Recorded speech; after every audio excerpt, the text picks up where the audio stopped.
Vienna Convention on Diplomatic Relations has upheld in the past and should uphold in the future. And that is if our diplomats are in another country, then they are not subject to that country's local prosecution. We respect it with respect to diplomats who are here. We expect Pakistan, that's a signatory, and recognize Mr. Davis as a diplomat to abide by this same convention. صدر Obama Davis کے سفارتی استثناء کی بات کر رہے تھے اور پاکستانی حکومت نے اس بات کو بظاہر تسلیم نہیں کیا اور اس بارے میں محتاط رویہ اختیار کیا. اگر ہم نے تفریق کرنی ہوتی تو میں آپ کو بتانا چاہتا ہوں تو آج کل اوباما کو ٹیلی ویژن پہ آنے کی کیوں ضرورت پڑتی. اب آپ یہ سمجھ جائیں اگر صدر امریکہ خود آ کر ٹیلی ویژن پہ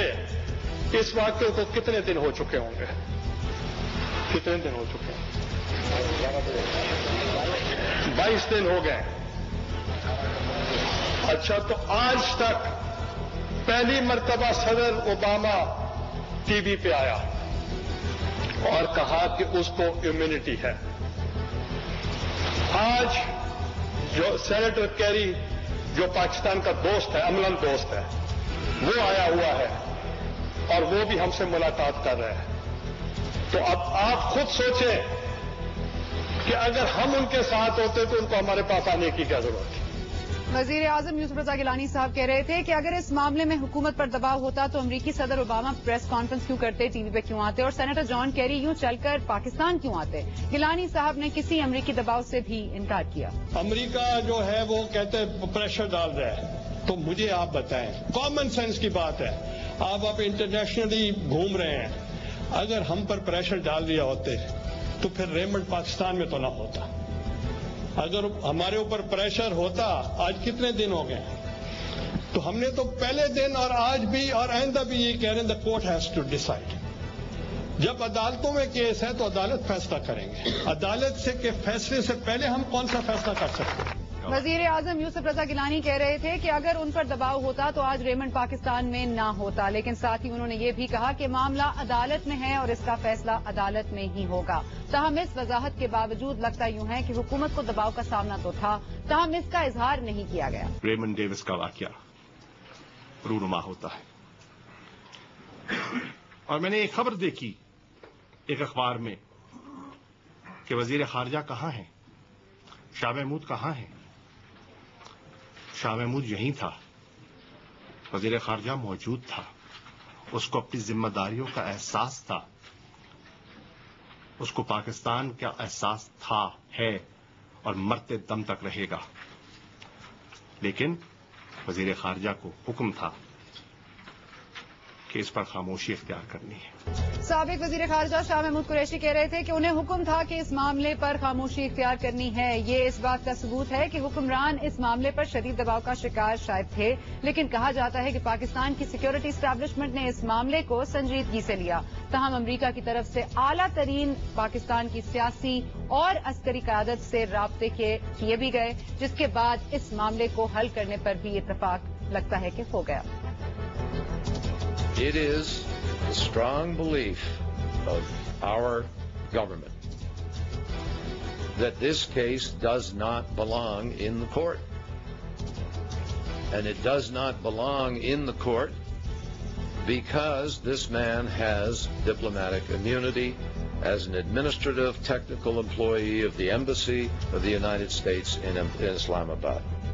امریکی سینیٹر جان کیری کا اسٹار تھا کہ ڈیوس کو سفارتی استثناء حاصل ہے اور عدالتوں کا اس معاملے سے کوئی تعلق نہیں ہے, لیکن بالآخر اس معاملے کا حل عدالت کے ذریعے ہی سامنے آیا ہے. اور دلچسپ بات یہ ہے کہ بیشتر اسلامی قوانین پر اعتراض کرنے والے امریکی حکام کو اپنے ایک اہم عہدیدار کی جان بچانے کے لیے آخرکار ایک اسلامی قانون کا ہی سہارا لینا پڑا. اور تازہ ترین اطلاعات کے مطابق امریکی ایئر فورس کا ایک طیارہ شام 4:45 بجے لاہور سے 15 افراد کو لے کر افغانستان کے لیے روانہ ہو گیا ہے اور امکان یہ ظاہر کیا جا رہا ہے کہ اس میں ریمنڈ ڈیوس بھی موجود ہو سکتا ہے اور یہاں سے ریمنڈ ڈیوس کہاں جائے گا یہ کہنا مشکل نہیں ہے، لیکن ایگزیکٹلی کوٹ لکھپت جیل میں آج جہاں کوٹ بنائی گئی تھی وہاں پر کیا ہوا تھا کیا نہیں ہوا تھا، ہمارے ساتھ ہمارے نمائندے ریاض شاکر صاحب موجود ہیں جو کہ ہمیں کچھ تفصیلات بتائیں گے۔ ریاض یہ بتائیے گا کہ آج تو ریمنڈ ڈیوس کو چھوڑ دیا گیا 50 روز بعد اور یہ معاملہ بڑا گرم رہا 27 جنوری سے لے کر اب تک، آخرکار ایسا کیا ہوا کہ ریمنڈ ڈیوس کو چھوڑنا ہی پڑا؟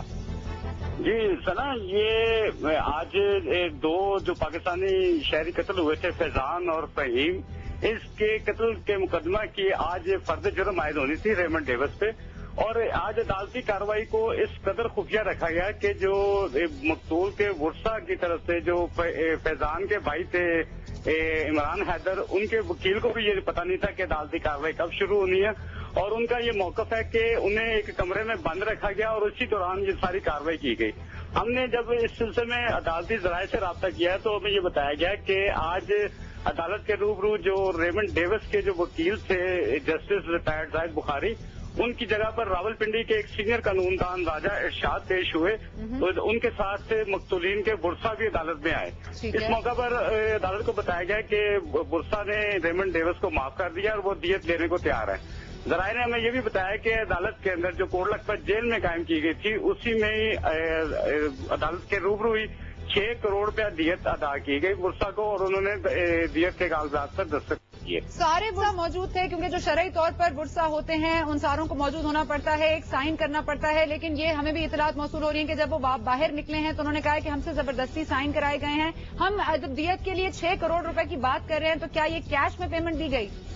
جی سنا، اس میں ایک مسئلہ یہ ہے کہ جو فیضان حیدر کے بھائی ہیں اور جو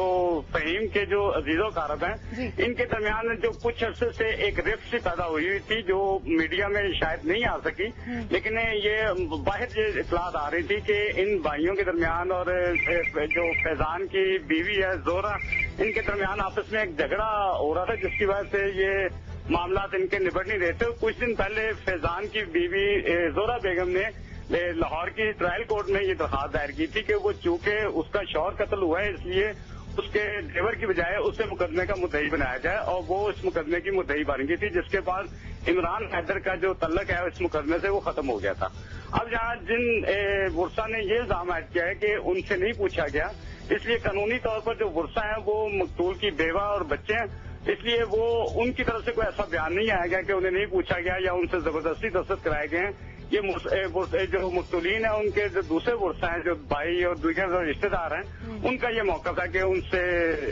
نہیں پوچھا گیا اور ان کے دستخط زبردستی کرائے گئے۔ ریاض، یہ تو 50 روز سے یہ معاملہ گرم ہے کہ 27 جنوری کو جو ہوا اس نے آج ایک نیا موڑ لیا ہے۔ ریمنڈ ڈیوس آزاد ہو گئے ہیں، طیارہ تیار تھا، ان کو لے گیا ہے۔ آپ کیا سمجھتے ہیں کہ جو ایک تیسرا شخص تھا جس کو ہم بھول بیٹھے ہیں، اس کے بارے میں بھی کچھ اس طرح کی خبریں آ رہی تھیں کہ ان کو پہلے سے بلڈ منی دے دیا گیا ہے، کچھ ویزے ایشو کر دیے گئے ہیں۔ ہم تیسرے مقتولین کی بات کر رہے ہیں جو کہ عبید الرحمان صاحب تھے، آپ اس کی کوئی اپڈیٹ دے سکتے ہیں ہمیں؟ جی، عباد الرحمان جو ہے وہ ایک